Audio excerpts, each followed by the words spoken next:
조선중앙방송의 아나운서가 사라졌습니다. 김정은의 업적을 찬양하던 그 목소리, 전국 인민들에게 당의 교실을 전하던 그 입, 수백만 북한 주민들이 매일 듣던 바로 그 사람이었습니다. 창밖엔 굶어 죽은 아이들의 시체가 거적대기에 덮여나가는데 그 입은 사상 유례없는 풍년을 떠들어야 했습니다. 어제까지 딸처럼 아껴주던 분의 공개처형 소식마저 그녀의 목소리로 읽어내려야 했을 때 처참했습니다. 이 화려한 스튜디오는 방송국이 아니라 인민의 눈과 귀를 가리는 거대한 감옥이었습니다. 결국 그녀는 살기 위해 북한 상위 1% 아나운서가 조국의 배신자가 되어 남쪽으로 달릴 수밖에 없었던 그 피 끓는 사연이 지금 시작됩니다. 사연 시작하기 전에 클릭 한 번으로 할 수 있는 구독과 좋아요 부탁드립니다. 조선중앙방송 제1방송실의 붉은 방송중 등이 켜지는 순간 온몸에 전율이 흘렀어요. 어릴 때부터 텔레비전 속 화려한 언니들을 보며 꿈을 키웠습니다. 단정한 머리에 깔끔한 정장을 입고 카메라 앞에 서서 인민들에게 당의 뜻을 전하는 모습이 너무나 아름다워 보였거든요. 저도 언젠가 저 자리에 서겠다고 매일 밤 다짐했어요. 잠들기 전 거울 앞에 서서 뉴스 읽는 연습을 하곤 했습니다. 미란아, 또 거울 보고 뭐하니? 어머니가 방문을 열고 물으셨어요. 저는 뉴스 읽는 연습을 하다 들킨 것이 부끄러워 고개를 숙였습니다. 아나운서 연습이요. 우리 딸은 꼭 될 거야. 어머니는 웃으시며 문을 닫으셨어요. 그 말씀이 큰 힘이 되었습니다. 아버지는 기술자, 어머니는 교사라는 좋은 성분 덕에 기회가 주어졌습니다. 방송대학 입시 경쟁률은 500대 1이었지만 당당히 수석으로 합격했어요. 합격 통지서를 받아든 날 어머니는 눈물을 글썽이시며 제 손을 꼭 잡아주셨습니다. 해냈구나, 우리 딸. 아버지는 묵묵히 고개만 끄덕이셨지만 그 눈빛에 담긴 자부심을 저는 알 수 있었어요. 그날 저녁 온 가족이 둘러앉아 식사를 하는데 아버지가 처음으로 제 머리를 쓰다듬어 주셨습니다. 평생 잊지 못할 순간이었어요. 대학 시절은 고됐지만 행복했습니다. 매일 새벽 5시에 일어나 평양말 억양을 연습하며 목이 쉬도록 노력했어요. 교수님은 늘 강조하셨습니다. 방송원의 목소리는 당의 목소리다. 한 글자도 틀려서는 안 된다. 저는 그 말씀을 가슴에 새기며 발음 하나, 억양 하나에 목숨을 걸었습니다. 동기들 사이에서도 발음이 가장 정확하다는 칭찬을 들었어요. 졸업 후 도 방송국에 배치받았을 때 부모님은 덩실덩실 춤을 추셨습니다. 온 동네 사람들이 축하해 주었고 친척들까지 몰려와 잔치를 벌였어요. 방송원이 된다는 것은 단순한 취직이 아니었습니다. 당과 인민을 대변하는 목소리가 되는 것이고 최고 지도자의 교실을 전 인민에게 전달하는 신성한 임무를 맡는 것이었어요. 첫 출근날 방송국 건물을 보았을 때의 감동이란 대리석으로 장식된 로비와 최신 장비들로 가득한 방송실을 보며 저는 정말 꿈을 이룬 것 같았습니다. 선배 방송원들은 모두 당당하고 품위가 있어 보였어요. 그리고 첫 방송 날이 왔습니다. 방송실에 들어서자 조명이 눈부시게 쏟아졌어요. 카메라 렌즈가 저를 향해 있었고 유리창 너머 조정실에서는 기술진들이 분주하게 움직이고 있었습니다. 심장이 쿵쾅거렸어요. 손에 땀이 났습니다. 그 중에서도 유독 눈에 띄는 사람이 있었어요. 엔지니어 강준혁 동무였습니다. 항상 한쪽 귀에 이어폰을 꽂고 장비를 점검하곤 했는데 그날도 어김없이 그 모습이었죠. 긴장하지 마요. 잘할 수 있어요. 그가 마이크 너머로 말해주었습니다. 긴장이 조금 풀렸어요. 붉은 방송중 등이 켜졌습니다. 저는 원고를 들고 또렷한 목소리로 읽어내려갔어요. 제 목소리가 전파를 타고 수많은 인민들에게 전달되고 있다는 사실이 믿기지 않았습니다. 가슴이 벅차올랐어요. 저는 제 목소리가 인민을 계몽하고 당의 뜻을 전하는 빛이라고 진심으로 믿었습니다. 방송이 끝났을 때 온몸에서 힘이 빠지면서도 이상한 쾌감이 밀려왔어요. 첫 방송 치고 아주 훌륭했어요. 준혁 동무가 조정실에서 나오며 말했습니다. 눈물이 핑 돌았어요. 해냈다는 생각에 가슴이 뜨거워졌습니다. 방송이 끝나면 거리의 사람들이 저를 알아보고 부러움의 눈길을 보냈어요. 저분이 방송에서 들었던 그 목소리 아니에요? 맞아, 목소리가 정말 좋더라. 그런 말을 들을 때마다 정말 뿌듯했습니다. 제 목소리가 전국의 모든 인민들에게 전달되고 있다는 것이 신기하기도 하고 자랑스럽기도 했어요. 배급도 일반 노동자보다 훨씬 좋았고 명절에는 고기와 단과리도 받았습니다. 쌀밥을 매일 먹을 수 있었고 좋은 옷도 입을 수 있었어요. 평양 시내에 좋은 아파트를 배정받았을 때는 부모님께서 직접 올라오셔서 구경하셨습니다. 이게 다 우리 딸 덕이구나. 어머니는 넓은 거실을 보시며 연신 감탄하셨어요. 이 모든 특권이 당의 은덕이라 생각하며 매일 충성을 다짐했습니다. 제 삶은 완벽해 보였고 의심할 여지가 전혀 없었어요. 방송실 벽에 걸린 지도자들의 초상화가 저를 따뜻하게 지켜주는 것 같았습니다. 원고는 항상 승리와 행복, 낙원이라는 단어로 가득 차 있었어요. 현실의 어두운 면을 볼 기회는 없었고 굳이 보고 싶지도 않았습니다. 저는 선택받은 사람이라는 우월감에 취해 하루하루를 보냈어요. 하지만 그 화려한 조명 뒤에는 짙은 그림자가 드리워져 있었습니다. 멘토인 송혜진 실장님은 가끔 알 수 없는 쓸쓸한 표정으로 저를 보셨어요. 20년 경력의 베테랑이셨는데 눈가에는 깊은 피로가 서려 있었습니다. 미란 동무 목소리가 너무 맑아서 탈이야. 그 말씀이 칭찬인 줄만 알았어요. 지금 생각하면 경고였는지도 모릅니다. 그분의 눈빛에 담긴 슬픔을 그때는 전혀 잊지 못했습니다. 방송국은 침묵과 엄격한 규율이 지배하는 곳이었어요. 작은 발음 실수 하나도 용납되지 않는 긴장의 연속이었습니다. 그때는 그 긴장감마저 프로의 세계라 여기며 즐겼어요. 준혁 동무는 퇴근 후에도 종종 장비실에 남아 무언가를 만지작거렸습니다. 항상 이어폰을 끼고 있는 모습이 조금 이상하다고 생각했지만 크게 신경 쓰지 않았어요. 그저 기계를 좋아하는 사람이려니 했습니다. 그 이어폰이 무엇을 듣기 위한 것인지 그때는 상상조차 못했어요. 제 인생의 가장 화려했던 시절이자 가장 눈멀었던 시절이었습니다. 붉은 마이크 앞에 앉은 저는 세상 부러울 것 없는 여왕이었어요. 제 목소리가 진실이라고 믿었고 제가 전하는 뉴스가 인민들을 행복하게 만든다고 확신했습니다. 그 확신이 얼마나 허망한 것이었는지 그때는 전혀 몰랐어요. 카메라 불빛 아래서 저는 완전히 눈이 멀어 있었습니다. 방송국에는 보이지 않는 감시의 눈이 수백 개는 있는 것 같았습니다.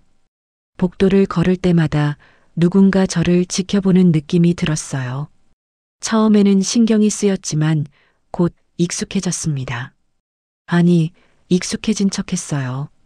방송원으로서 당당하게 걸어야 했으니까요. 보이부에서 파견된 맹광수 지도원은 매일 아침 우리를 감시하듯 노려보았습니다. 마른 체구에 날카로운 눈빛을 가진 사람이었어요. 그가 지나갈 때면 복도의 공기가 얼어붙는 것 같았습니다. 원고 토시 하나라도 틀리면 바로 사상 비판 무대에 서야 했어요. 미란 동무. 어느 날 아침 그가 저를 불렀어요.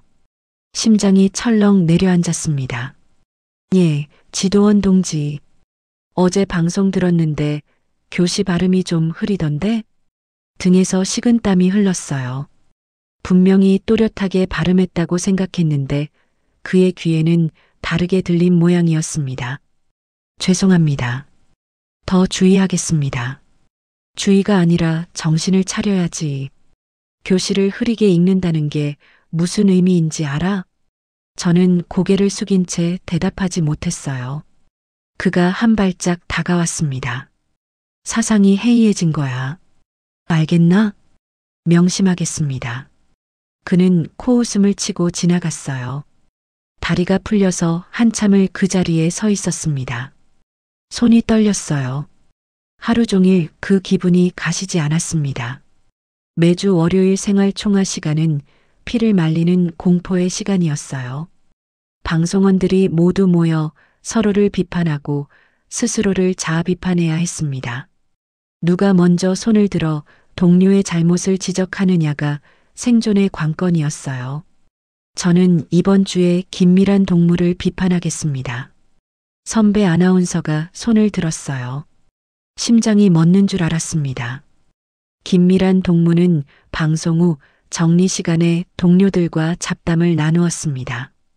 이는 혁명적 긴장감을 해이하게 만드는 행위입니다.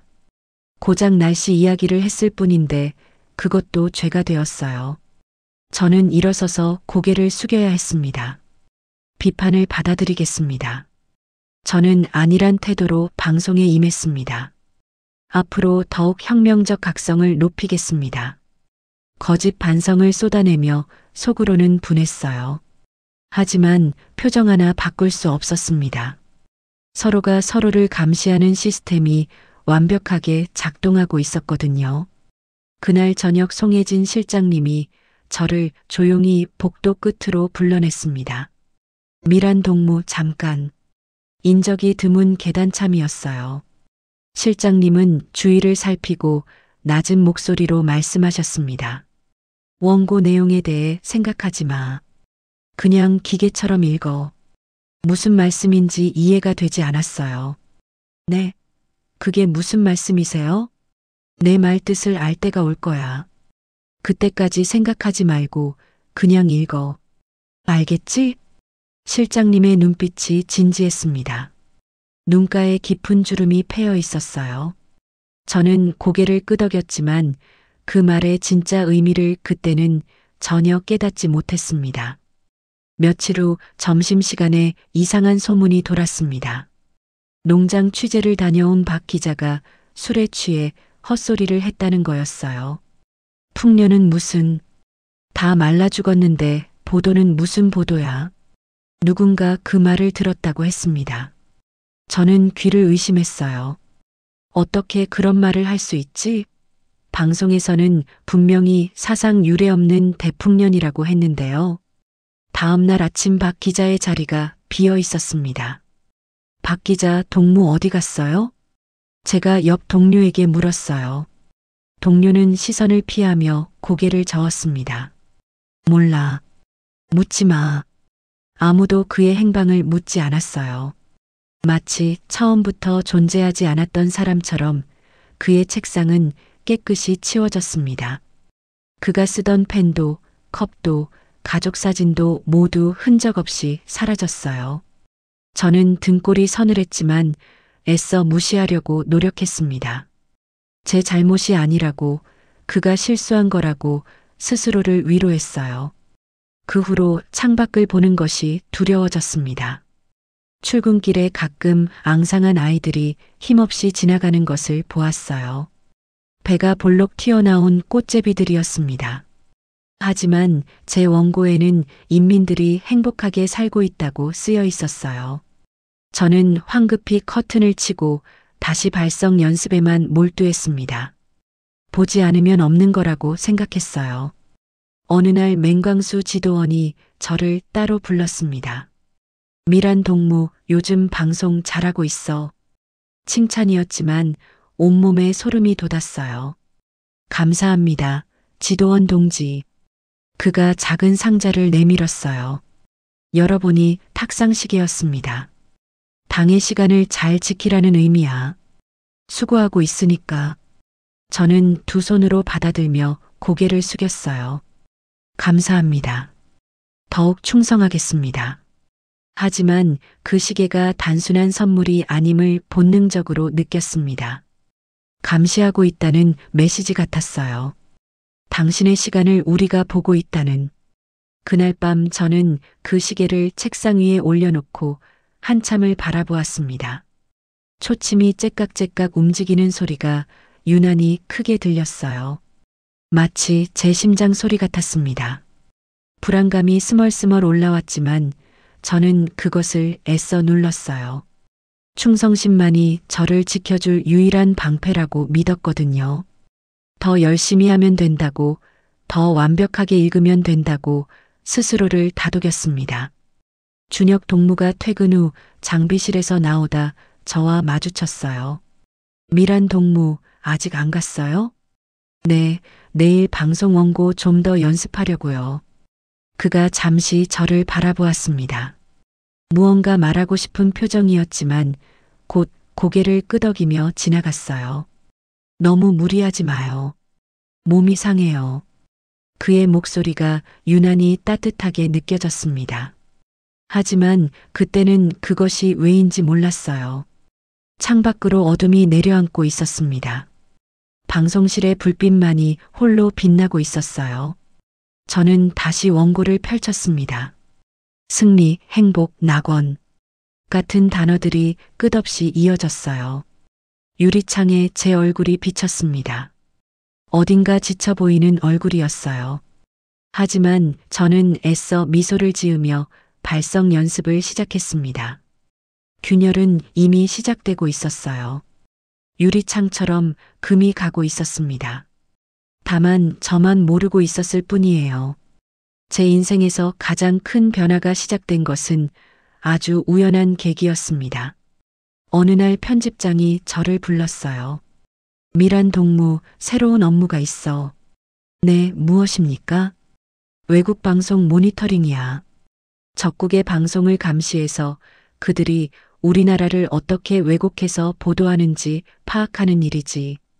저는 고개를 끄덕였습니다. 당연히 그런 내용들은 철저히 분석해서 반박 자료를 만드는데 활용될 것이었어요. 처음에는 그저 업무의 일환으로 생각했습니다. 모니터링 장비가 있는 방은 방송국 지하에 있었어요. 준혁 동무가 장비 사용법을 알려주었습니다. 이 버튼을 누르면 주파수가 바뀌고 이건 녹음용이에요. 그가 설명하는 동안 저는 복잡한 장비들을 바라봤어요. 외국 전파를 잡는 장비라니 신기하기도 하고 약간은 두렵기도 했습니다. 혹시 이상한 내용이 들리더라도 절대 동요하면 안 돼요. 준혁 동무가 낮은 목소리로 덧붙였어요. 그때는 그 말의 의미를 제대로 이해하지 못했습니다. 한국 방송이나 외국 방송들을 들으면서 처음에는 역시 제국주의자들의 선전이구나 하고 생각하며 들었어요. 적들이 우리나라를 왜곡하고 있다는 것을 직접 확인하는 일이라 여겼습니다.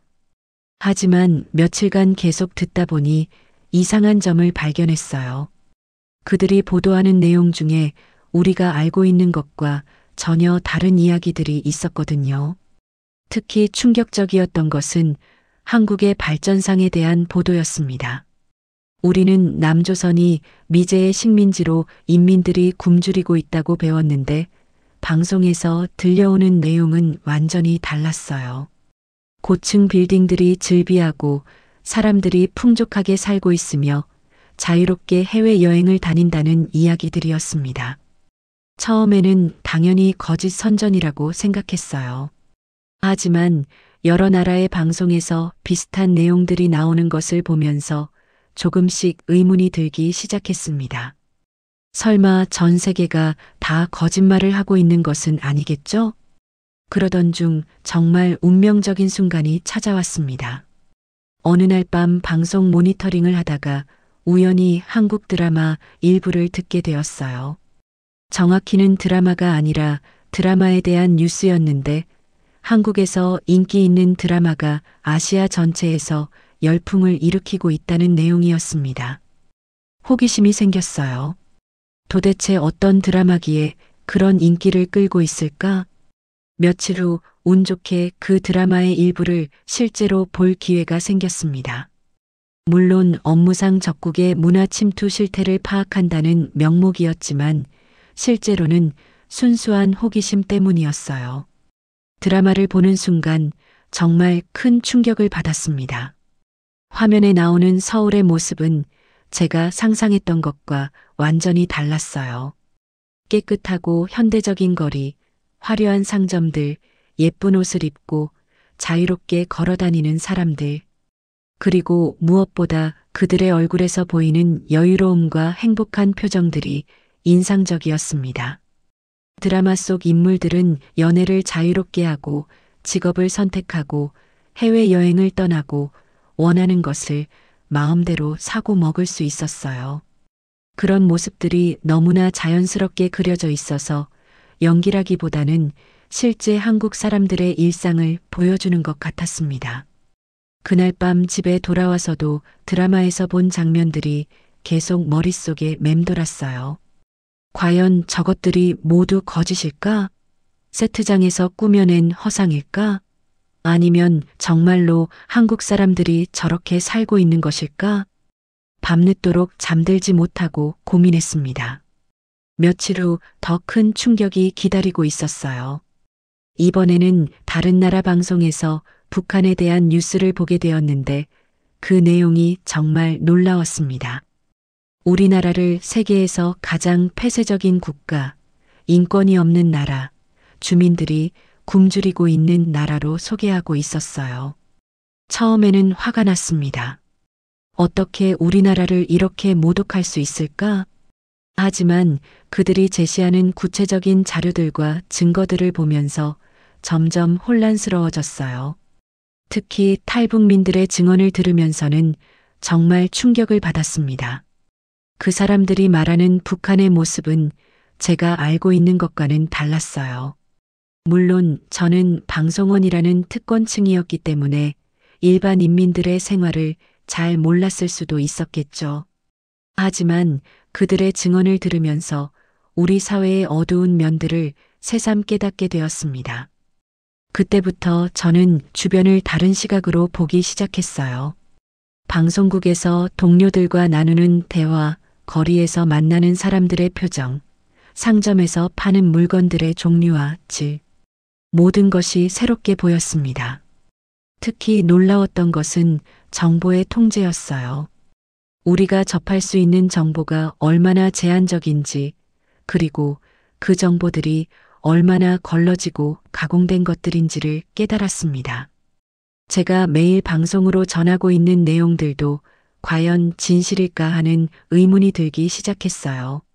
한 번은 용기를 내서 가족들에게 넌지시 물어봤습니다. 어머니, 요즘 생활이 어떠세요? 시장에서 물건 구하기는 쉬워요? 어머니의 목소리가 잠시 멈췄어요. 왜 갑자기 그런 걸 물어? 그냥 궁금해서요. 솔직히 말하면 예전보다 더 어려워졌어. 쌀값도 오르고 구하기 힘든 것들이 많아. 가족들의 대답은 제가 방송에서 전하는 내용과는 많이 달랐습니다. 그러면서 점점 확신이 들었어요. 우리가 알고 있는 것과 실제 현실 사이에는 큰 차이가 있다는 것을요. 그리고 제가 매일 방송을 통해 전하고 있는 내용들 중 상당수가 과장되거나 왜곡된 것일 수도 있다는 생각이 들었습니다. 가장 괴로웠던 것은 제 자신에 대한 회의였어요. 지금까지 순수한 마음으로 당과 인민을 위해 일한다고 생각했는데 사실은 거짓 정보를 퍼뜨리는 역할을 하고 있었던 것은 아닐까? 인민들을 속이는 일에 가담하고 있었던 것은 아닐까? 밤마다 이런 생각들이 머릿속을 맴돌면서 잠들기 어려웠어요. 방송을 할 때도 예전처럼 확신에 찬 목소리를 내기 힘들어졌습니다. 어느 날 모니터링 업무를 마치고 나오는데 준혁 동무가 장비실 앞에 서 있었어요. 미란 동무, 요즘 표정이 안 좋아 보여요. 아, 그래요? 그냥 좀 피곤해서요. 그가 주위를 둘러보더니 작은 목소리로 말했습니다. 혼란스럽죠? 심장이 쿵 내려앉았어요. 그가 무슨 말을 하려는 건지 알 것 같았습니다. 무슨 말씀이에요? 저도 알아요. 그 전파들이 들려주는 것들. 저는 아무 말도 할 수 없었어요. 그가 한 발짝 다가왔습니다. 지금은 아무에게도 말하지 마요. 때가 되면 알려줄게요. 그리고는 아무 일도 없었다는 듯 지나갔습니다.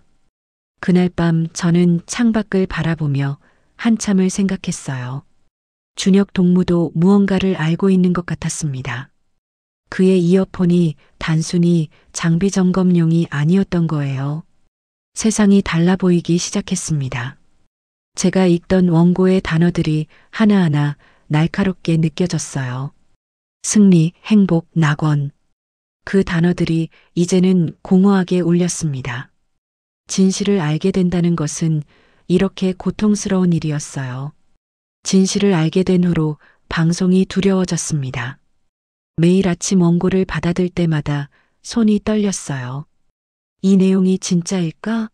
내가 지금 거짓을 말하고 있는 건 아닐까? 그런 생각들이 머릿속을 떠나지 않았습니다. 결정적인 순간은 김정은의 현지지도 방송을 하던 날이었어요. 그날은 한 공장을 방문하신 소식을 전하는 방송이었는데 원고에는 공장 노동자들이 생산 목표를 120% 달성했다고 되어 있었습니다. 저는 평소처럼 감격에 찬 목소리로 그 내용을 읽어내려갔어요. 그런데 방송 중간에 갑자기 문제가 생겼습니다. 이 놀라운 성과는 이라고 말하려던 제가 순간적으로 이 뛰어난 성과는 이라고 말해버렸어요. 원고에는 분명히 놀라운이라고 되어 있었는데 제 입에서는 뛰어난이라는 말이 나온 거예요. 사실 의미상으로는 큰 차이가 없는 말이었지만 원고와 다른 말을 했다는 사실 자체가 문제였습니다. 방송이 끝나자마자 붉은 방송 중 등이 꺼졌어요. 편집장이 저를 불렀습니다. 미란 동무, 잠깐 와봐. 심장이 쿵쾅거렸어요. 편집장실로 들어가니 그가 책상 앞에 앉아 있었습니다. 표정이 좋지 않았어요. 동무, 오늘 방송에서 원고와 다른 표현을 사용했는데 왜 그랬나? 저는 당황해서 고개를 숙였습니다. 죄송합니다. 실수였습니다. 실수? 편집장의 목소리가 차가워졌어요. 방송원은 절대로 원고를 임의로 바꿔서는 안 돼. 특히 최고 지도자 관련 방송에서는 더욱 조심해야 한다는 것쯤은 알고 있겠지? 예, 명심하겠습니다. 앞으로 이런 일이 다시 있으면 가만두지 않겠어. 저는 고개를 깊이 숙이고 편집장실을 나왔어요. 다리가 풀려서 복도 벽에 기대야 했습니다. 그날 저녁 집에 돌아와서도 마음이 편하지 않았어요. 단순한 실수였는데도 이렇게 큰 문제가 될 줄은 몰랐습니다. 하지만 더 놀라운 것은 며칠 후였어요. 같은 부서에서 일하던 동료 정아가 조심스럽게 저에게 다가왔습니다. 점심시간에 화장실 앞에서였어요. 미란 동무. 응, 왜? 정아가 주위를 둘러보더니 작은 목소리로 말했어요. 요즘 내 방송을 유심히 지켜보는 사람들이 있는 것 같더라. 심장이 철렁 내려앉았습니다. 무슨 말이야? 나도 자세한 건 몰라. 그냥 조심해. 정아는 그 말만 남기고 빠르게 사라졌어요. 그제서야 깨달았습니다. 제가 한 작은 실수가 단순히 넘어가지 않았다는 것을요. 누군가가 저를 감시하고 있었고 제 말 한마디 한마디를 점검하고 있었던 거예요. 갑자기 무서워졌습니다. 지금까지 당연하게 여겼던 방송원으로서의 생활이 사실은 끊임없는 감시 속에서 이루어지고 있었다는 것을 그때 처음 알았어요. 그 후로는 방송할 때마다 극도로 긴장했습니다. 원고를 한 글자도 틀리지 않으려고 몇 번씩 확인하고 또 확인했어요. 하지만 그럴수록 더 실수가 나올 것 같아서 불안했습니다. 예전처럼 자연스럽고 감동적인 방송을 하기 어려워졌어요. 더욱 이상한 것은 동료들의 태도 변화였습니다. 예전에는 친하게 지내던 동료들이 점차 저와 거리를 두기 시작했어요. 점심시간에도 혼자 먹는 경우가 많아졌고 퇴근 후 모임에도 잘 불러주지 않았습니다. 처음에는 제가 예민하게 생각하는 것 같았는데 나중에 알고 보니 정말로 저를 조심스럽게 대하고 있었던 거예요. 어느 날 화장실에서 우연히 들은 대화가 충격적이었습니다. 두 동료가 속닥이며 이야기하고 있었어요. 요즘 미란 동무 방송 보면 뭔가 이상해. 예전만큼 열정적이지 않은 것 같아. 맞아. 그리고 며칠 전에는 원고도 틀렸다면서 조심해야 할 것 같아. 괜히 엮이면 우리까지 피해 볼 수 있어. 제가 들어가자 갑자기 조용해지더군요. 두 사람은 어색하게 웃으며 자리를 피했습니다. 그때부터 저는 스스로를 검열하기 시작했어요. 방송뿐만 아니라 일상생활에서도 조심스럽게 행동했습니다. 동료들과 대화할 때도 신중하게 말을 골라서 했고 혹시라도 문제가 될 만한 발언은 하지 않으려고 노력했어요. 하지만 이런 생활이 지속되면서 점점 스트레스가 쌓였습니다. 자유롭게 생각하고 말할 수 없다는 것이 이렇게 힘든 일인 줄 몰랐어요. 특히 방송을 할 때마다 혹시 또 실수하면 어떡하지? 이 표현이 맞나? 하는 걱정 때문에 집중하기 어려워졌습니다. 그런 와중에 편집장이 저를 다시 불렀어요. 미란 동무. 예, 편집장 동지. 최근 내 방송에서 열정이 부족해 보인다는 지적이 있었다. 가슴이 철렁했습니다. 방송원은 항상 혁명적 열정을 가지고 인민들에게 감동을 줘야 한다. 더욱 노력하기 바란다. 예, 알겠습니다. 저는 고개를 숙이고 대답했지만 속으로는 답답했어요. 열정이 부족하다니요. 저는 여전히 최선을 다해 방송하고 있었는데 단지 실수를 하지 않으려고 조심스럽게 하다 보니 예전만큼 자연스럽지 못했던 것 뿐이에요. 하지만 그런 제 심정을 누가 이해해 줄 수 있었을까요? 그날 밤 잠자리에 누워서 생각해 봤습니다. 과연 내가 지금 하고 있는 일이 정말 의미 있는 일일까? 매일 똑같은 내용의 방송을 하고 한 글자도 틀리면 안 되고 모든 말과 행동을 감시받으면서 사는 이런 삶이 과연 행복한 것일까? 처음으로 방송원이라는 직업에 대해 회의를 느끼기 시작했습니다. 물론 겉으로는 여전히 모범적인 방송원으로 살아갔지만 마음속 깊은 곳에서는 뭔가 변하고 있었어요. 그것이 나중에 제 인생을 완전히 바꿔놓을 큰 변화의 시작이었다는 것을 그때는 몰랐습니다. 어느 날 퇴근 후 장비실 앞을 지나가는데 준혁 동무가 나오고 있었어요. 아, 미란 동무. 퇴근 안 했어요? 그가 주위를 살피더니 낮은 목소리로 말했습니다. 요즘 많이 힘들어 보여요. 저는 아무 말도 하지 못했어요. 그가 한 발짝 다가왔습니다. 혼자 감당하려고 하지 마요. 언젠가는 선택해야 할 때가 와요. 무슨 선택이요? 진실과 거짓 사이에서요. 그리고는 아무 일도 없었다는 듯 지나갔습니다. 저는 한참을 그 자리에 서 있었어요. 그의 말이 계속 머릿속에 맴돌았습니다. 진실과 거짓 사이에서 저는 이미 진실을 알아버렸어요. 하지만 그 진실을 안고 매일 거짓을 말해야 한다는 것이 얼마나 고통스러운 일인지 그때 처음 깨달았습니다. 창밖으로 어둠이 내려앉고 있었어요. 방송국 건물의 붉은 글씨가 희미하게 빛나고 있었습니다. 저는 그 불빛을 바라보며 생각했어요. 언제까지 이렇게 살 수 있을까?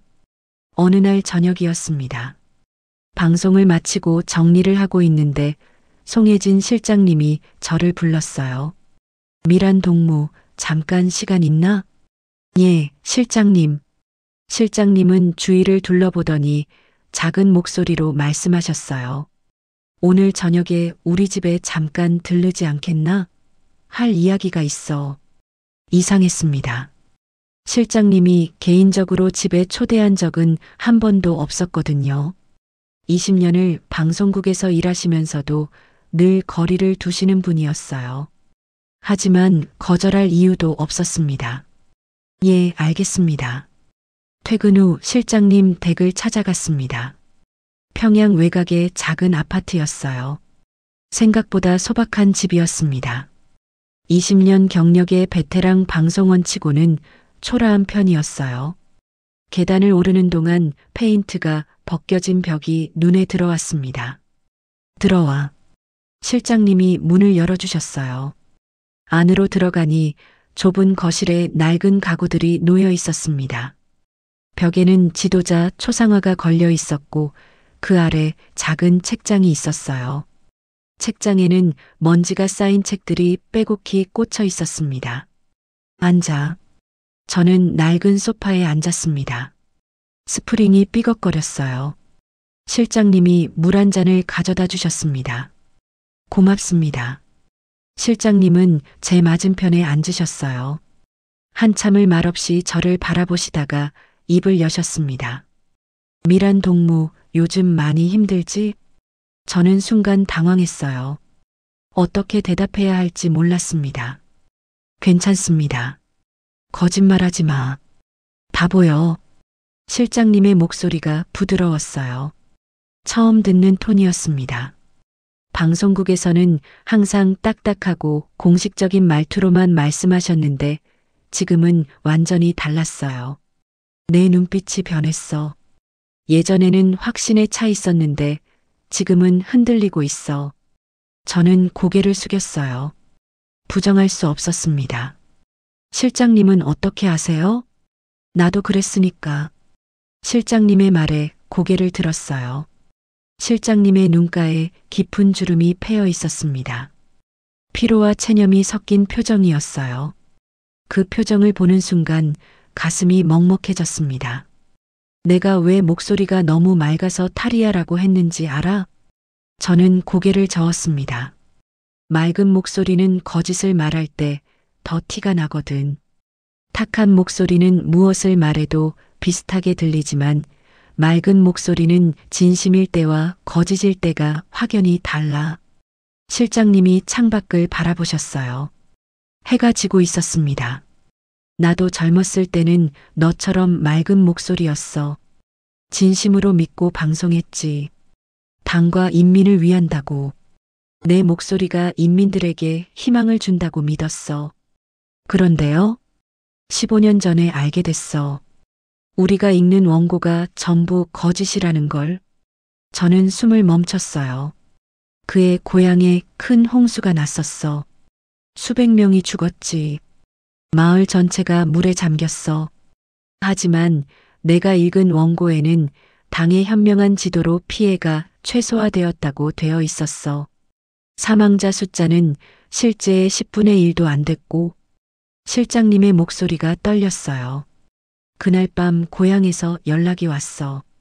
사촌 동생이 죽었다고. 겨우 22살이었어. 결혼도 못하고. 그 아이 이름은 당연히 사망자 명단에 없었지. 저는 아무 말도 할 수 없었습니다. 실장님의 눈가에 눈물이 고였어요. 그때부터 알았어. 우리가 하는 일이 뭔지. 인민들을 위한 게 아니라 인민들을 속이는 일이라는 걸. 죽은 사람들의 이름조차 지워버리는 일. 그런데 왜 계속하셨어요? 선택의 여지가 없었어. 이 일을 그만두면 어떻게 되는지 알잖아. 가족들까지 피해를 보게 돼. 부모님, 형제들 모두가 연좌제에 걸려. 실장님이 저를 똑바로 바라보셨어요. 나는 20년 동안 거짓을 말하며 살았어. 매일 밤 잠들기 전에 자책했지. 사촌 동생 얼굴이 떠올랐어. 하지만 아무것도 할 수 없었어. 눈가에 눈물이 흘러내리셨어요. 저는 처음으로 실장님이 우시는 것을 보았습니다. 너는 아직 젊어. 나처럼 되지 마. 20년 후에 나처럼 후회하며 살지 마. 그럼 어떻게 해야 하나요? 실장님이 고개를 저으셨어요. 그건 스스로 결정해야 해. 다만 한 가지는 말해줄게. 실장님이 일어나 책장에서 낡은 책 한 권을 꺼내셨어요. 책 사이에서 작은 종이 한 장을 꺼내셨습니다. 이건 10년 전에 탈북한 선배가 남긴 거야. 그분은 성공했어. 지금 한국에서 살고 있다고 들었어. 나는 용기가 없어서 쓰지 못했지만 너한테는 도움이 될지도 몰라. 종이에는 중국 쪽 연락처와 암호 같은 것들이 적혀 있었어요. 이건 브로커 연락처야. 쓸지 말지는 내가 결정해. 저는 그 종이를 받아들었습니다. 손이 떨렸어요. 작은 종이 한 장이 이렇게 무거울 수 있다는 것을 그때 처음 알았습니다. 왜 저한테 이걸 주시는 거예요? 내 눈빛이 예전에 나와 똑같아서 진실을 알아버린 사람의 눈빛. 그 눈빛으로는 오래 버틸 수 없어. 실장님이 창밖을 바라보셨어요. 나는 이미 너무 늦었어. 가족도 있고 나이도 들었고 체력도 예전 같지 않아. 하지만 너는 달라. 아직 젊고 건강해. 아직 선택할 수 있어. 저는 한참을 그 종이를 바라보았습니다. 실장님, 감사합니다. 고마워할 것 없어. 그리고 오늘 이야기는 절대 다른 사람에게 하면 안 돼. 알겠지? 우리 둘 다 죽어. 예, 알겠습니다. 집으로 돌아오는 길이 멀게 느껴졌어요. 주머니 속 종이가 뜨겁게 느껴졌습니다. 이것을 어떻게 해야 할지 아직 결정하지 못했어요. 며칠 후 장비실에서 준혁 동무를 마주쳤습니다. 미란 동무, 안색이 좋아 보여요. 그래요? 뭔가 결심한 것 같은 눈빛이에요. 저는 그의 눈을 바라보았어요. 그도 무언가를 알고 있는 것 같았습니다. 준혁 동무. 네. 그 이어폰으로 뭘 듣는 거예요? 그가 잠시 멈칫했어요. 그리고는 주위를 살피더니 낮은 목소리로 말했습니다. 언젠가 보여줄게요. 지금은 아직 때가 아니에요. 그의 눈빛에서 같은 고민을 읽을 수 있었어요. 우리는 말없이 서로를 바라보았습니다. 그날 밤 저는 침대에 누워 천장을 바라보았어요. 실장님의 눈물, 사촌 동생의 죽음, 15년간의 거짓, 그리고 주머니 속 작은 종이. 저는 이제 선택해야 했습니다. 진실을 알면서도 거짓을 말하며 살 것인가? 아니면 모든 것을 버리고 자유를 찾아 떠날 것인가? 창밖으로 평양의 밤하늘이 보였어요. 별들이 희미하게 빛나고 있었습니다. 저 별들 너머에는 어떤 세상이 있을까?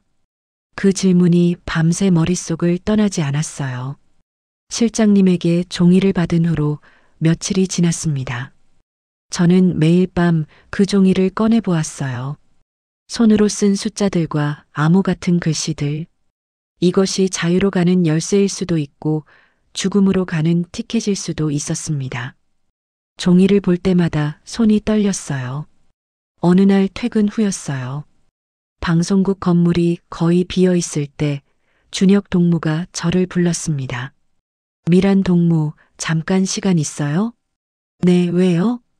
그가 주위를 살피더니 낮은 목소리로 말했어요. 보여줄 게 있어요. 따라와요. 저는 그를 따라 지하 장비실로 내려갔습니다. 좁은 계단을 내려가는 동안 심장이 두근거렸어요. 그가 무엇을 보여주려는 건지 짐작이 갔습니다. 계단에는 희미한 비상등만 켜져 있었고 우리의 발소리가 울렸어요.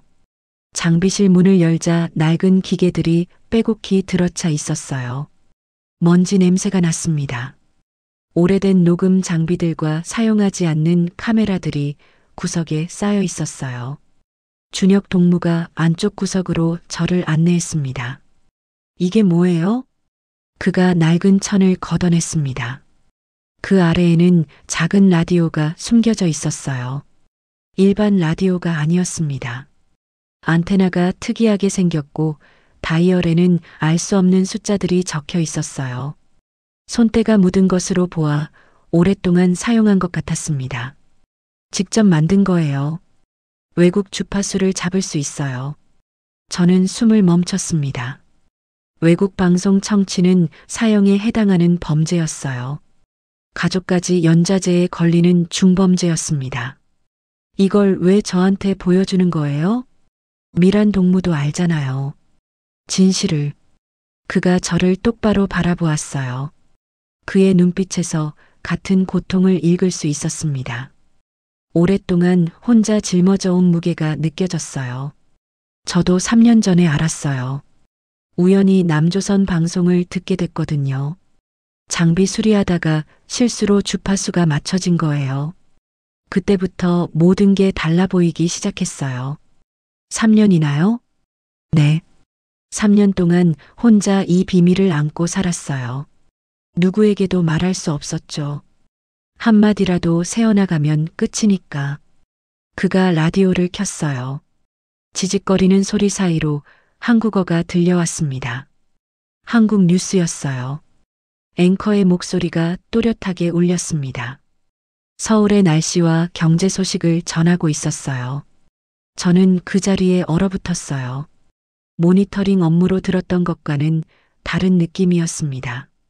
그때는 업무였지만 지금은 금지된 행위였어요. 심장이 미친 듯이 뛰었습니다. 손바닥에 땀이 났어요. 무서워요? 준혁 동무가 물었어요. 솔직히 네. 너무 무서워요. 저도 처음에는 무서웠어요.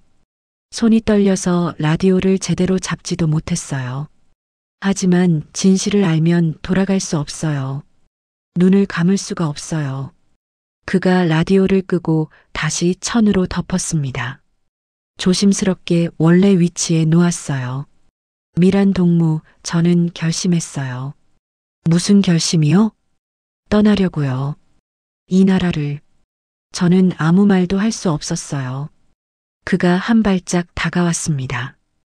혼자서는 무리예요. 국경까지 가는 것도, 중국에서 버티는 것도. 같이 가지 않을래요? 심장이 멎는 것 같았습니다. 그가 제 손을 잡았어요. 따뜻한 손이었습니다. 미란 동무도 여기서 계속 살 수 없다는 거 알잖아요.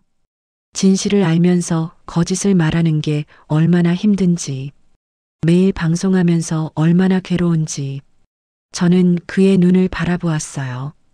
진심이었습니다. 두려움과 결연함이 공존하는 눈빛이었어요. 생각할 시간이 필요해요. 알아요. 천천히 생각해요. 하지만 너무 오래 끌면 안 돼요.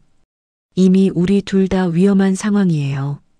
감시가 점점 심해지고 있어요. 그날 밤 집으로 돌아오는 길이 달랐어요. 같은 거리인데 모든 것이 다르게 보였습니다.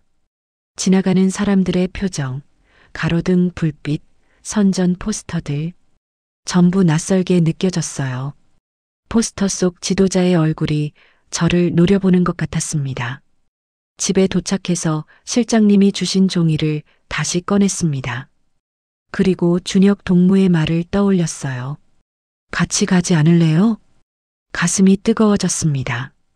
두려움인지 설렘인지 알 수 없는 감정이 밀려왔어요. 며칠 후 방송국에서 충격적인 소식을 들었습니다. 박 기자 동무 소식 들었어? 동료가 조심스럽게 물었어요. 무슨 소식? 정치범수용소로 갔대. 반동 행위로. 등골이 서늘해졌습니다. 박 기자는 몇 달 전 사라졌던 그 사람이었어요. 풍년이 거짓이라고 말했다가 끌려간 사람. 가족들도 같이 갔대. 연좌제. 늙은 부모님까지. 저는 아무 말도 하지 못했어요. 이것이 현실이었습니다. 진실을 말하면 죽는 곳. 가족까지 죽이는 곳. 아무리 작은 말 한마디라도 잘못하면 모든 것을 잃는 곳. 그날 저녁 준혁 동무를 찾아갔습니다. 장비실 앞에서 기다리고 있다가 그가 나오자 말했어요. 결심했어요. 뭐요? 같이 가요. 그가 저를 바라보았어요. 잠시 침묵이 흘렀습니다. 그의 눈이 반짝였어요. 정말이에요? 네. 더 이상 여기서는 못 살겠어요. 거짓을 말하면서 사는 것도, 언제 끌려갈지 모르는 공포 속에서 사는 것도, 박 기자, 동무처럼 되고 싶지 않아요. 준혁 동무가 제 손을 꼭 잡았어요. 고마워요. 혼자가 아니라서 정말 고마워요. 우리는 그날 밤 처음으로 구체적인 계획을 세우기 시작했습니다. 실장님이 주신 브로커 연락처, 준혁 동무가 3년간 모은 정보들, 그리고 우리의 용기. 이것들이 전부였어요. 국경까지 가는 건 제가 알아볼게요. 기차편이나 버스편, 검문이 적은 루트를 찾아야 해요. 돈은요? 조금 모아둔 게 있어요. 부족하면 팔 수 있는 것들도 있고, 시계랑 라디오 부품들. 우리는 속삭이듯 이야기를 나눴어요. 벽에도 귀가 있다는 말이 사실인 것처럼. 창문 밖을 수시로 확인하면서. 언제 떠날 거예요? 한 달 안에. 너무 오래 끌면 들킬 위험이 커져요. 감시가 더 심해지기 전에 움직여야 해요. 한 달. 그 시간 안에 모든 것을 준비해야 했습니다. 그리고 모든 것을 버려야 했어요. 부모님, 친척들, 친구들. 다시는 못 볼 수도 있었습니다. 그 생각에 가슴이 찢어지는 것 같았어요. 어머니의 얼굴이 떠올랐습니다.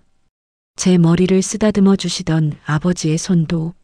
하지만 돌아갈 수는 없었습니다. 진실을 알아버린 이상 거짓 속에서 살 수는 없었어요. 그날 밤 저는 창밖을 바라보며 생각했습니다. 한 달 후면 이 하늘을 다시 볼 수 없을지도 몰라. 아니면 전혀 다른 하늘 아래서 새로운 삶을 시작하고 있을지도. 별들이 희미하게 빛나고 있었어요. 저 별들은 어디서나 같은 별일까요? 한국에서도 같은 별이 보일까요? 그런 생각을 하며 밤을 새웠습니다. 탈북을 결심한 후로 모든 것이 달라 보였습니다. 매일 출근하는 방송국 건물이 감옥처럼 느껴졌어요. 동료들의 얼굴을 볼 때마다 이 사람들과 다시는 못 볼 수도 있다는 생각이 들었습니다. 하지만 표정 하나 바꿀 수 없었어요. 평소와 똑같이 행동해야 했습니다.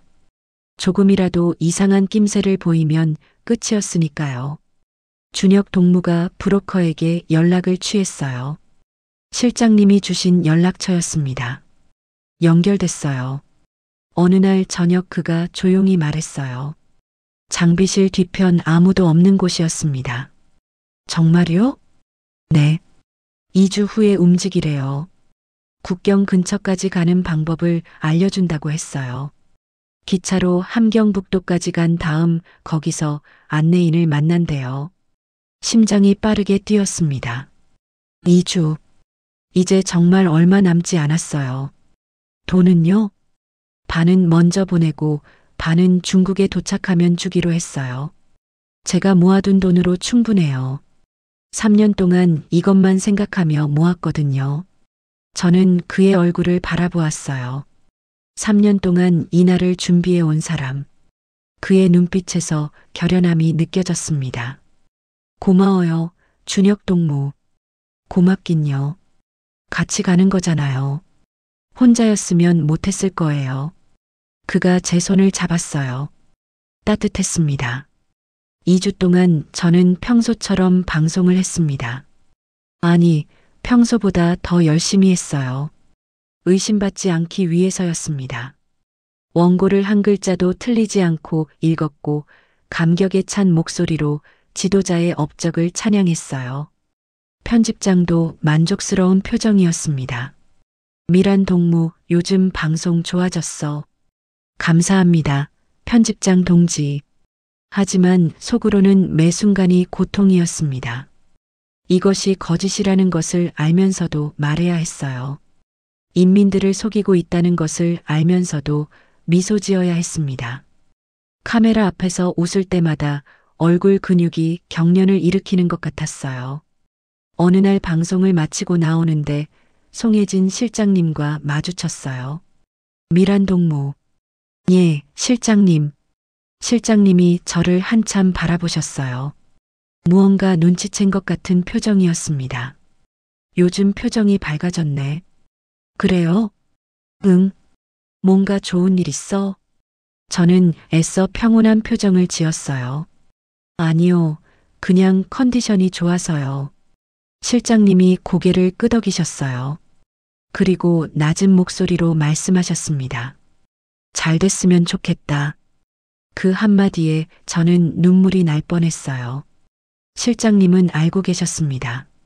제가 떠난다는 것을. 감사합니다, 실장님. 갈 때 인사는 하지 마. 서로를 위해서. 모르는 게 약이야. 저는 고개를 끄덕였어요. 실장님이 돌아서서 걸어가셨습니다. 그 뒷모습이 유난히 쓸쓸해 보였어요. 20년 동안 용기를 내지 못한 분. 저는 그분의 용기를 대신 실천하는 것이었습니다. 떠나기 3일 전이었습니다. 저는 마지막으로 부모님을 뵈러 고향에 다녀왔어요. 물론 탈북 이야기는 할 수 없었습니다. 그냥 오랜만에 얼굴을 보고 싶다고 했어요. 미란아, 왜 갑자기 왔어? 어머니가 반갑게 맞아주셨어요. 그냥 보고 싶어서요. 바쁠 텐데. 우리 딸 효녀네. 아버지는 여전히 말이 없으셨지만 눈빛이 따뜻했어요. 저는 온종일 부모님 곁에 있었습니다. 어머니가 해주시는 밥을 먹고 아버지와 함께 마당을 걸었어요. 어릴 때 뛰어놀던 그 마당이었습니다. 이것이 마지막 일 수도 있다는 생각에 가슴이 찢어지는 것 같았어요. 어머니, 응? 사랑해요. 어머니가 웃으셨어요. 갑자기 왜 그래? 우리 딸 오늘 이상하네. 그냥요. 말하고 싶어서요. 평소에 잘 못했잖아요. 저는 어머니를 꼭 안았어요. 어머니의 체온이 느껴졌습니다. 비누 냄새가 났어요. 어릴 때부터 맡아온 그 냄새. 이 용기를 평생 기억해야 했어요. 건강하세요. 아버지도요. 그래, 너도 건강해라. 일 너무 무리하지 말고. 집을 나서는 발걸음이 무거웠어요. 뒤돌아보지 않으려고 했지만 결국 한번 돌아보고 말았습니다. 어머니가 대문 앞에서 손을 흔들고 계셨어요. 저는 손을 흔들며 미소 지었습니다. 눈물이 흘렀지만 어머니께서는 못 보셨을 거예요. 이미 멀리 떨어져 있었으니까. 떠나기 전날 밤이었습니다. 저는 마지막 방송을 마쳤어요. 평소처럼 승리와 행복을 말했고 지도자의 위대함을 찬양했습니다. 하지만 그날 제 목소리는 유난히 떨렸어요. 방송이 끝나고 방송실을 나오는데 붉은 방송중 등이 꺼지는 것을 보았습니다. 저는 한참을 그 등을 바라보았어요. 이것이 마지막이구나. 이 자리에서 수백 번 방송을 했습니다. 처음에는 가슴 벅찬 꿈이었고 나중에는 고통스러운 거짓이 되었어요. 하지만 이제 끝이었습니다. 잘 가, 미란아. 혼자 중얼거렸어요. 과거의 나에게 하는 인사였습니다. 거짓을 믿었던 나, 진실을 알게 된 나, 그리고 이제 떠나는 나. 그날 밤 준혁 동무와 마지막 점검을 했어요. 내일 새벽 4시에 출발해요. 역 앞에서 만나요. 알았어요. 짐은 최소한으로. 의심받지 않게. 출장 가는 것처럼 보여야 해요. 저는 고개를 끄덕였어요. 작은 가방 하나에 필요한 것들만 넣었습니다. 옷 몇 벌, 돈, 그리고 가족 사진 한 장. 무서워요? 준혁 동무가 물었어요. 네. 너무 무서워요. 손이 떨려요. 저도요. 하지만 돌아갈 수는 없잖아요. 네. 돌아갈 수 없어요. 우리는 서로를 바라보았어요. 말없이 그 침묵 속에 모든 것이 담겨 있었습니다. 두려움, 결애, 그리고 희망. 내일 봐요. 네, 내일 봐요. 꼭이요. 집으로 돌아와 저는 방 안을 둘러보았어요. 이 방에서 보낸 시간들, 꿈꾸던 시절, 좌절하던 시절, 진실을 알게 된 시절, 모든 것이 스쳐 지나갔습니다. 책상 위에 놓인 탁상시계가 눈에 들어왔어요. 맹광수 지도원이 준 그 시계. 째깍째깍 소리가 울렸습니다. 저는 그 시계를 서랍 깊숙이 넣었어요. 더 이상 당신들의 시간을 살지 않겠어요. 창밖으로 평양의 밤하늘이 보였어요. 마지막으로 보는 이 하늘. 별들이 희미하게 빛나고 있었습니다. 저는 침대에 누워 천장을 바라보았어요. 내일이면 모든 것이 바뀐다. 자유를 찾거나 죽거나, 둘 중 하나. 하지만 후회는 없었어요. 진실을 알면서 거짓을 말하며 사는 것보다 죽는 게 나았습니다. 어머니의 얼굴이 떠올랐어요. 아버지의 따뜻한 눈빛도. 언젠가 다시 만날 수 있을까요? 통일이 되면 다시 볼 수 있을까요? 그 질문에는 답이 없었어요.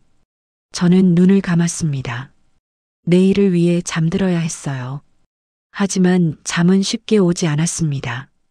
새벽 3시, 알람이 울렸어요. 저는 일어나 마지막으로 방을 둘러보았습니다. 그리고 작은 가방을 들고 문을 열었어요. 안녕, 나의 과거. 문이 닫히는 소리가 유난히 크게 울렸습니다. 새벽 4시, 역 앞은 어두웠습니다. 준혁 동무가 먼저 와 있었어요. 작은 가방 하나만 들고 있었습니다. 저도 마찬가지였어요. 출장 가는 것처럼 보여야 했으니까요. 우리는 평범한 직장인처럼 보여야 했습니다. 왔어요. 네. 준비됐어요? 네. 이제 돌아갈 수 없어요. 돌아가지 않을 거예요. 우리는 첫 차를 탔습니다. 함경북도 회령까지 가는 기차였어요. 거기서 안내인을 만나기로 했습니다. 기차표를 살 때 손이 떨렸어요. 평범하게, 평범하게 마음속으로 되뇌었습니다. 기차 안은 한산했어요. 새벽이라 승객이 별로 없었습니다. 저는 창밖을 바라보았어요. 평양의 불빛들이 점점 멀어져 갔습니다. 익숙한 건물들, 거리들, 가로등들. 이 풍경을 다시 볼 수 있을까요? 괜찮아요? 준혁 동무가 낮은 목소리로 물었어요. 네. 그냥 생각이 많아서요. 저도요. 부모님 생각이 나요. 우리는 말없이 창밖을 바라보았습니다. 해가 떠오르고 있었어요. 새로운 하루가 시작되고 있었습니다. 어쩌면 우리 인생의 마지막 날이 될 수도 있는 하루. 기차 여행은 길고 지루했어요. 중간중간 검문이 있었습니다. 신분증을 보여주고 어디 가느냐는 질문에 답해야 했어요. 출장입니다. 방송 장비 점검 업무요. 준혁 동무가 침착하게 대답했어요. 미리 준비한 서류가 있었습니다. 방송국 업무 관련 서류였어요. 가짜였지만 진짜처럼 보였습니다. 3년 동안 준비한 것이었어요. 검문원이 서류를 훑어보더니 고개를 끄덕였어요. 가도 좋소. 그 순간 식은땀이 등을 타고 흘렀습니다. 첫 번째 관문을 통과한 거예요. 하지만 안심할 수는 없었어요. 아직 시작도 안 했으니까요. 회령에 도착한 것은 저녁이었습니다. 기차에서 내리자 낯선 공기가 느껴졌어요. 평양과는 다른 분위기였습니다. 더 춥고 더 황량했어요. 거리에는 사람들이 별로 없었고 건물들도 낡아 보였습니다. 여기서 기다려요. 준혁 동무가 말했어요. 우리는 역 근처 작은 식당에 들어갔습니다. 국수를 시켜놓고 안내인을 기다렸어요. 국수가 식어가는 동안 시간이 너무 느리게 흘렀습니다. 30분쯤 지났을까? 한 남자가 들어왔습니다. 40쯤 되어 보이는 사람이었어요. 검게 그을린 얼굴에 날카로운 눈빛, 손에는 굳은 살이 박혀 있었습니다. 강동무요? 준혁 동무가 물었어요. 암호였습니다. 물이 깊소. 남자가 대답했어요. 맞았습니다. 브로커가 알려준 대로였어요. 따라오시오. 조용히. 우리는 남자를 따라 식당을 나왔어요. 좁은 골목을 지나 낡은 집으로 들어갔습니다. 거기에는 다른 탈북자들도 있었어요. 4명이었습니다. 젊은 여자 둘과 중년 남자 둘. 모두 불안한 표정이었어요. 오늘 밤에 건넙니다. 안내인이 말했어요. 경비병 교대 시간을 이용할 겁니다. 자정쯤 조용히 따라오면 됩니다. 소리내면 다 죽습니다. 이해했소? 그의 목소리는 차가웠어요. 수십 번 이 일을 해본 사람의 목소리였습니다. 밤이 되었습니다. 우리는 안내인을 따라 어둠 속을 걸었어요. 손전등도 없이 오직 달빛만 의지했습니다. 발밑에서 마른 풀이 바스락거렸어요. 그 소리조차 무서웠습니다. 숨소리도 죽였어요. 얼마나 걸었을까요? 1시간? 2시간? 시간 감각이 없었어요. 앞에서 물소리가 들렸습니다. 두만강이었습니다. 강폭은 생각보다 좁았어요. 하지만 물살이 빨라 보였습니다. 그리고 무엇보다 물이 얼음처럼 차가워 보였어요. 11월의 강물. 들어가면 얼어 죽을 것 같았습니다. 여기서 건넙니다. 안내인이 속삭였어요. 물이 허리까지 옵니다. 절대 소리 내지 마시오. 저쪽에 경비 초소가 있습니다. 총소리가 나면 무조건 뛰시오. 저는 강 건너편을 바라보았어요. 중국 땅이었습니다. 자유가 있는 땅. 불과 수십 미터 거리였지만 그 거리가 수천 킬로미터처럼 느껴졌어요. 갑니다. 안내인이 먼저 물에 들어갔어요. 우리도 뒤따랐습니다. 물에 발을 담그는 순간 비명이 나올 뻔했어요. 정말 얼음처럼 차가웠습니다. 온몸이 마비되는 것 같았어요. 심장이 멎는 줄 알았습니다. 이를 악물고 한 발 한 발 내딛었어요. 물이 허벅지까지 올라왔어요. 그리고 허리까지. 물살이 새서 중심을 잡기 어려웠습니다. 옆에서 누군가 비틀거리는 소리가 들렸어요. 중년 남자 중 한 명이 넘어질 뻔했습니다. 준혁 동무가 제 손을 잡았어요. 괜찮아요. 조금만 더. 조금만.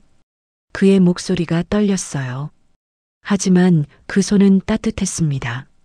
아니, 차가운 물속에서 그의 손만이 유일한 온기였어요. 강 중간쯤 왔을 때 갑자기 경비 초소 쪽에서 불빛이 비쳤습니다. 멈춰. 안내인이 속삭였어요. 우리는 물속에서 그대로 멈췄습니다. 심장이 터질 것 같았어요. 숨을 참았습니다. 차가운 물이 가슴까지 차올랐어요. 온몸이 얼어붙었습니다. 불빛이 천천히 움직였습니다. 우리 쪽으로 오는 것 같았어요. 죽었다고 생각했습니다. 여기서 끝이구나. 총소리가 나면 죽는 거구나. 하지만 불빛은 다른 쪽으로 향했어요. 경비병이 다른 곳을 비추고 있었던 거예요. 운이 좋았습니다. 가요. 빨리. 안내인이 속삭였어요. 우리는 다시 움직이기 시작했습니다. 더 빠르게, 더 조용하게. 마침내 발이 땅에 닿았어요. 중국 땅이었습니다. 저는 그 자리에 주저앉았어요. 다리에 힘이 없었습니다. 온몸이 젖어서 추위에 떨렸어요. 하지만 눈물이 났습니다. 해냈어요. 살아서 건넜어요. 준혁 동무가 저를 일으켜 세웠어요. 아직 안 끝났어요. 움직여야 해요. 젖은 옷이 얼기 전에. 맞았어요. 중국에 왔다고 끝이 아니었습니다. 여기서 잡히면 북송되어 죽는 거예요. 우리는 안내인을 따라 계속 걸었습니다. 새벽까지. 산을 넘고 들판을 지나 작은 마을에 도착했어요. 여기서 며칠 쉽니다. 다음 안내인이 올 때까지. 안내인이 작은 농가로 우리를 안내했어요. 조선족 가정이었습니다. 들어와요. 어서. 얼어 죽겠네. 중년 여성이 문을 열어주었어요. 따뜻한 방이었습니다. 난로에 불이 피워져 있었어요. 저는 그 온기를 느끼며 다시 눈물이 났어요. 살았어요. 정말로 살았어요. 준혁 동무가 제 어깨를 감싸주었습니다. 잘했어요. 정말 잘했어요. 저는 그의 품에 안겨 울었어요. 두려움과 안도감이 한꺼번에 터져 나왔습니다. 그 밤 저는 태어나서 처음으로 진짜 자유에 한 발짝 가까워졌다는 것을 느꼈어요. 하지만 아직 갈 길이 멀었습니다. 한국까지는 수천 킬로미터, 그리고 그 길에는 또 다른 위험들이 기다리고 있었어요. 창밖으로 동이 트고 있었습니다. 중국에서 맞는 첫 번째 아침이었어요. 중국에서의 생활은 북한보다 더 조심스러웠습니다. 조선족 가정에서 며칠을 쉬는 동안 우리는 방 안에만 있어야 했어요. 밖에 나가면 안 됐습니다. 중국 공안에게 잡히면 바로 북송이었으니까요. 창문 커튼도 열 수 없었어요. 여기서 얼마나 있어야 해요? 제가 물었어요. 다음 안내인이 올 때까지요. 일주일쯤. 그동안 절대 밖에 나가면 안 돼요. 조선족 아주머니가 대답했어요. 그분은 위험을 무릅쓰고 우리를 숨겨주고 계셨습니다. 돈을 받긴 했지만 그래도 목숨을 건 일이었어요. 탈북자를 숨겨주다 걸리면 그분도 처벌받았으니까요. 일주일 동안 저는 많은 생각을 했습니다. 부모님 얼굴이 자꾸 떠올랐어요. 어머니가 해주신 마지막 밥, 아버지의 따뜻한 눈빛. 다시 볼 수 있을까요? 통일이 되면 만날 수 있을까요? 준혁 동무가 제 손을 잡았어요. 무슨 생각해요? 가족 생각이요. 어머니, 아버지. 저도요. 하지만 후회는 없어요. 미란 동무는요? 저도요. 후회는 없어요. 여기까지 왔잖아요. 일주일 후 다음 안내인이 왔습니다. 이번에는 젊은 남자였어요. 중국어를 유창하게 했습니다. 조선족 2세라고 했어요. 여기서 곤명까지 갑니다. 거기서 라오스 국경을 넘어요. 그 다음 태국. 태국에서 한국 대사관에 가면 됩니다. 들어보니 수천 킬로미터였어요. 중국을 가로질러 동남아시아까지. 그 긴 여정이 막막하게 느껴졌습니다. 위험하지 않아요? 위험하죠. 중간에 검문도 많고. 하지만 다른 방법이 없어요. 바다로 가는 건 더 위험하고. 우리는 다시 움직이기 시작했습니다. 중국 내륙을 이동하는 것은 쉽지 않았어요. 기차와 버스를 번갈아 타면서 검문을 피해야 했습니다. 가짜 신분증을 사용했어요. 중국어를 모르니까 말을 최대한 안 하려고 했습니다. 안내인이 대신 말해줬어요. 한 번은 버스에서 공안이 검문을 했어요. 신분증을 보여달라고 했습니다. 저는 가짜 신분증을 내밀었어요. 손이 떨렸습니다. 심장이 귀에서 들릴 정도로 뛰었어요. 공안이 신분증을 한참 들여다봤어요. 제 얼굴과 사진을 번갈아 보았습니다. 심장이 터질 것 같았습니다. 가도 줬소. 휴. 살았어요. 그 순간 식은땀이 등을 타고 흘렀습니다. 그런 순간이 여러 번 있었습니다. 매번 죽을 것 같은 공포를 느꼈어요. 하지만 포기할 수는 없었습니다. 여기까지 왔는데, 두만강을 건넜는데, 2주가 걸렸어요. 곤명에 도착한 것은 11월 말이었습니다. 날씨가 따뜻해졌어요. 북쪽의 추위와는 달랐습니다. 야자수가 보였어요. 처음 보는 나무였습니다. 여기서 이틀 쉬고 라오스로 넘어갑니다. 안내인이 말했어요. 라오스 국경을 넘는 것도 위험했습니다. 밤에 산길을 걸어야 했어요. 길이 험해서 여러 번 넘어졌습니다. 무릎이 까지고 손바닥에 피가 났어요. 하지만 멈출 수 없었습니다. 조금만 더.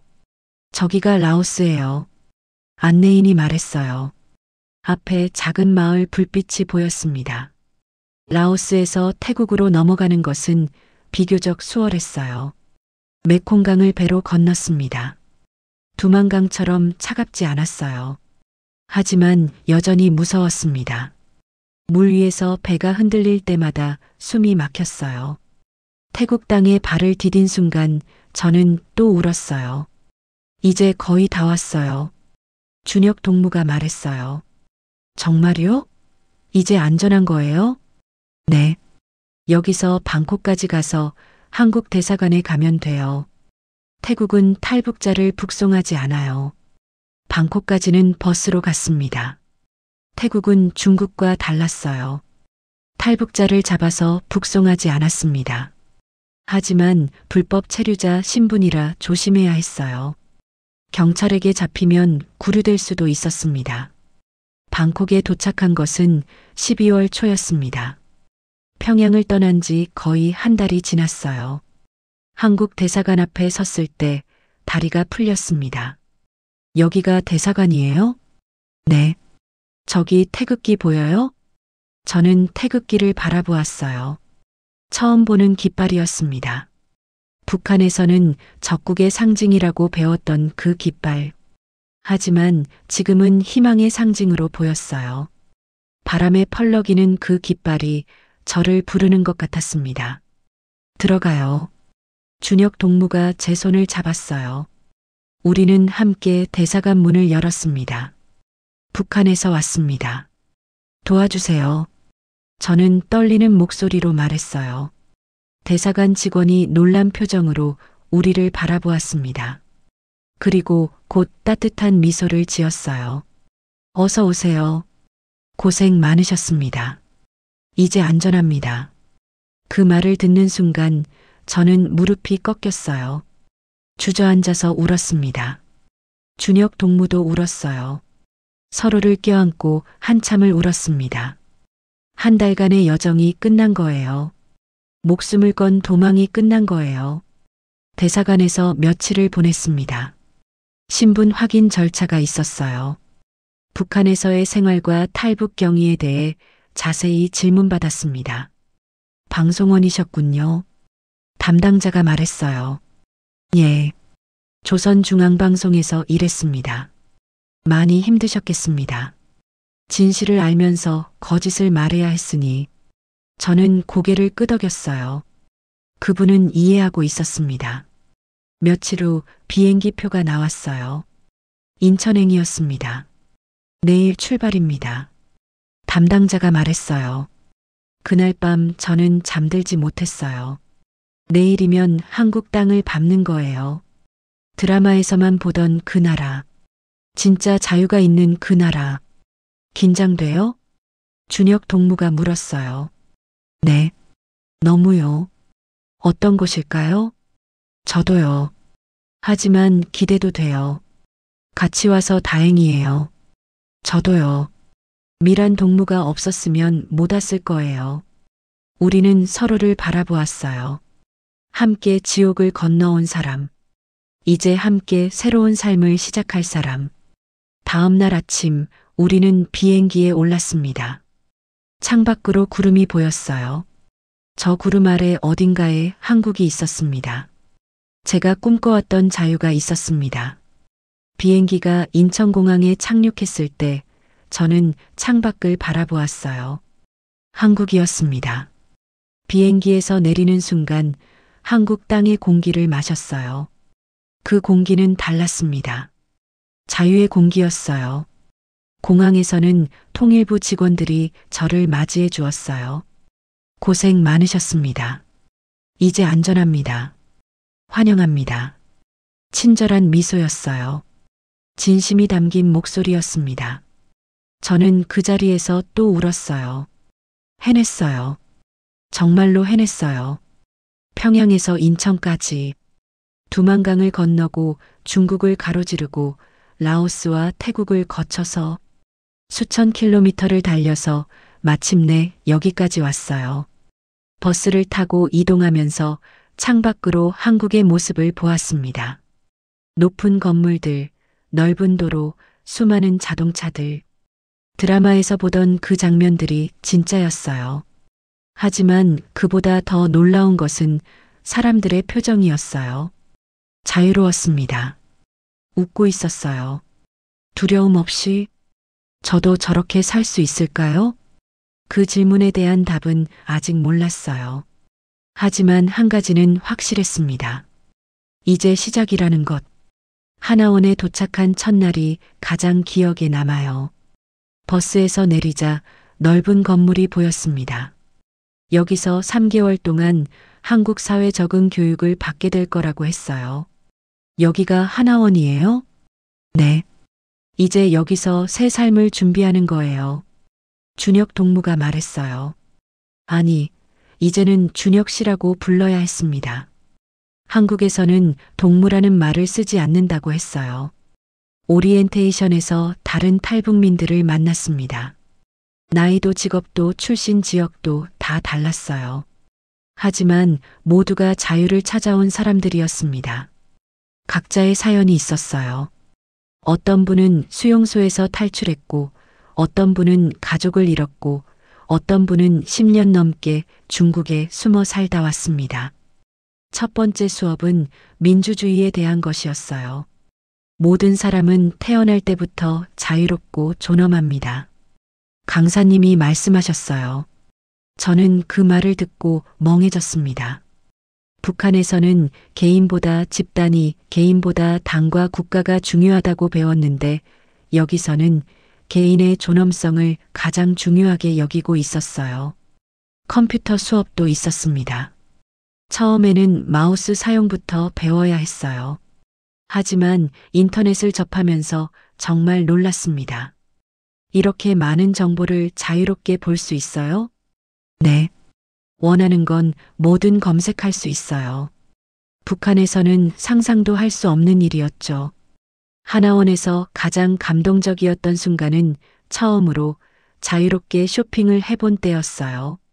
마트에 가서 원하는 물건을 마음대로 고를 수 있다는 것이 정말 놀라웠습니다. 북한에서는 배급제였기 때문에 선택의 여지가 없었는데 여기서는 같은 물건도 여러 종류 중에서 골라서 살 수 있었어요. 그때 문득 깨달았습니다. 진정한 자유란 이런 것이구나. 크고 거창한 것이 아니라 일상의 작은 선택들 속에 있는 것이구나. 아침에 무엇을 먹을지, 어떤 옷을 입을지, 어디로 갈지를 스스로 결정할 수 있다는 것 자체가 얼마나 소중한 일인지 그때 처음 알았어요. 3개월의 하나원 생활을 마치고 사회로 나가는 날이 왔습니다.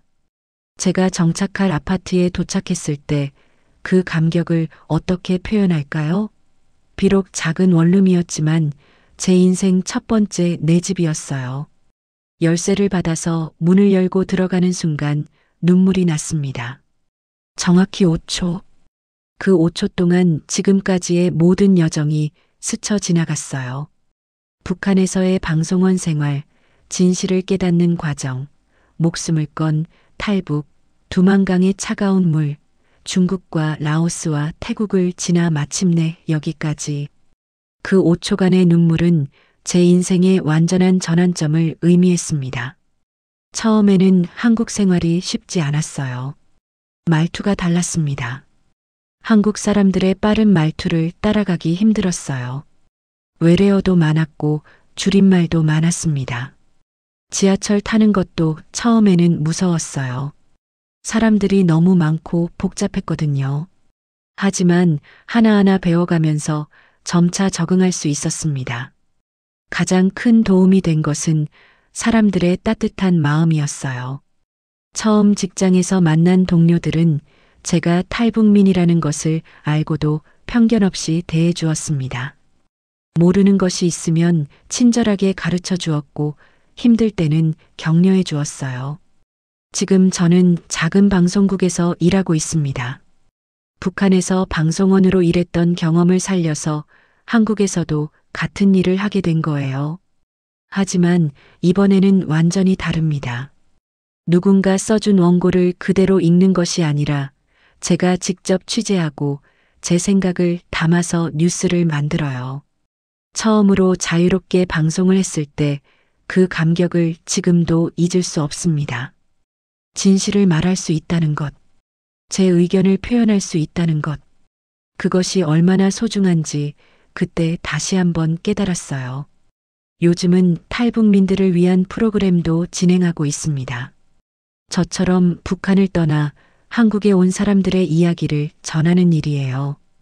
각자의 사연은 다르지만 모두가 자유를 찾아 험난한 여정을 걸어온 사람들입니다. 준혁 씨와는 지금도 함께 있어요. 함께 지옥을 건너온 사람. 이제는 제 남편이 되었습니다. 작년에 조용히 결혼식을 올렸어요. 하나원에서 만났던 분들 몇 명이 축하해 주셨습니다. 저는 지금도 때때로 북한에 있는 가족들을 그리워합니다. 부모님은 어떻게 지내고 계실까? 건강하실까? 혹시 제 탈북 때문에 고통받고 계시지는 않을까? 그 생각에 밤마다 마음이 아파요. 하지만 언젠가는 다시 만날 수 있을 거라는 희망을 포기하지 않고 있습니다. 통일이 되면, 그날이 오면 제가 한국에서 경험한 자유의 소중함을 그들에게도 전해주고 싶어요. 한국에 와서 가장 크게 깨달은 것은 자유가 공짜로 주어지는 것이 아니라는 사실이에요. 수많은 사람들의 희생과 노력으로 만들어진 소중한 것이죠. 그래서 저는 이 자유를 더욱 감사하게 생각하며 살아가고 있습니다. 어느 날 서울 지하철 2호선을 탔어요. 출근 시간이라 사람들로 가득했습니다. 저는 기둥을 붙잡고 서 있었어요. 그런데 갑자기 눈물이 났습니다. 옆 사람이 걱정스러운 표정으로 저를 봤어요. 괜찮으세요? 네, 괜찮습니다. 고개를 끄덕이며 대답했지만 괜찮지 않았어요. 38년 만에 처음이었습니다. 실수를 해도 아무도 죽지 않는 것을 본 것이 지하철에서 누군가 내릴 역을 놓쳤어요. 잘못 내렸어요. 하지만 아무 일도 일어나지 않았습니다. 그냥 다음 열차를 타면 되는 거였어요. 북한에서는 상상할 수 없는 일이었습니다. 거기서는 작은 실수 하나가 목숨을 앗아갈 수 있었어요.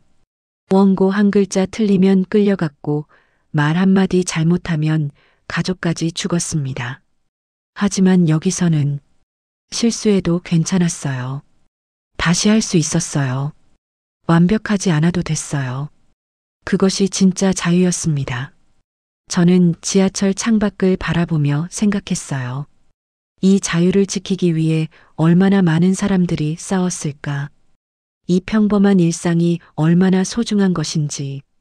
인천공항에 도착해서 5초 동안 흘렸던 눈물. 그리고 지하철에서 흘린 눈물. 그 눈물들은 같은 의미였어요.